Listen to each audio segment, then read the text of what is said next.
Semua orang yang menanggung beban perbudakan hendaknya menganggap Tuhan mereka layak mendapat segala penghormatan, agar nama Allah dan ajaran kita jangan dihujat orang. Mengenai penyakit, bersilat kata, dan mengenai cinta uang. Jika Tuhan mereka seorang percaya, janganlah ia kurang disegani karena bersaudara dalam Kristus, melainkan hendaklah ia dilayani mereka dengan lebih baik lagi, karena Tuhan yang menerima berkat pelayanan mereka ialah saudara yang percaya dan yang kekasih. Ajarkanlah dan nasihatkanlah semuanya ini. Jika seorang mengajarkan ajaran lain dan tidak menurut perkataan sehat, yakni perkataan Tuhan kita Yesus Kristus, dan tidak menurut ajaran yang sesuai dengan ibadah kita, ia adalah orang yang berlagak tahu padahal tidak tahu apa-apa. Penyakitnya ialah mencari-cari soal dan bersilat kata, yang menyebabkan dengki, cindera, fitnah, curiga, percekcokan antara orang-orang yang tidak lagi berpikiran sehat dan yang kehilangan kebenaran, yang mengira ibadah itu adalah suatu sumber keuntungan. Memang ibadah itu kalau disertai rasa cukup memberi keuntungan besar, sebab kita tidak membawa sesuatu apa ke dalam dunia dan kita pun tidak dapat membawa apa-apa keluar. Asal ada makanan dan pakaian cukuplah. Tetapi mereka yang ingin kaya terjatuh ke dalam pencobaan, ke dalam jerat dan ke dalam berbagai-bagai nafsu yang hampa dan yang mencelakakan, yang menenggelamkan manusia ke dalam keruntuhan dan kebinasaan. Karena akar segala kejahatan ialah cinta uang. Sebab oleh memburu uang lah beberapa orang telah menyimpang dari iman dan menyiksa dirinya dengan berbagai-bagai duka. Pesan penutup.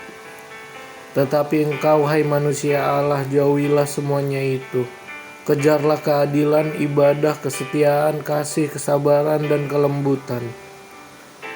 Bertandinglah dalam pertandingan iman yang benar, dan rebutlah hidup yang kekal.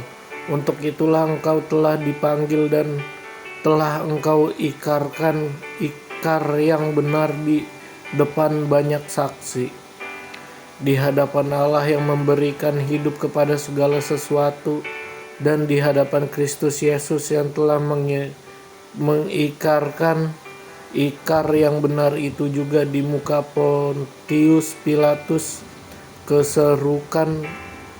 Kuserukan kepadamu,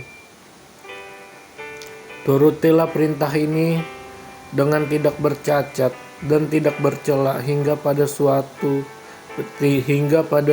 Tuhan kita Yesus Kristus menyatakan dirinya, yaitu saat yang akan ditentukan oleh penguasa yang satu-satunya dan yang penuh bahagia, Raja di atas segala raja dan Tuhan di atas segala tuan.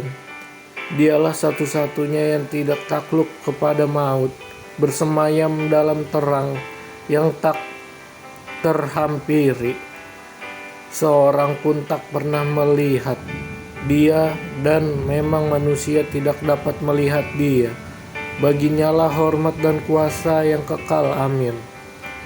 Peringatkanlah kepada orang-orang kaya di dunia ini agar mereka jangan tinggi hati dan jangan berharap pada suatu yang tak tentu seperti kekayaan, melainkan pada Allah yang dalam kekayaannya memberikan kepada kita segala sesuatu untuk dinikmati.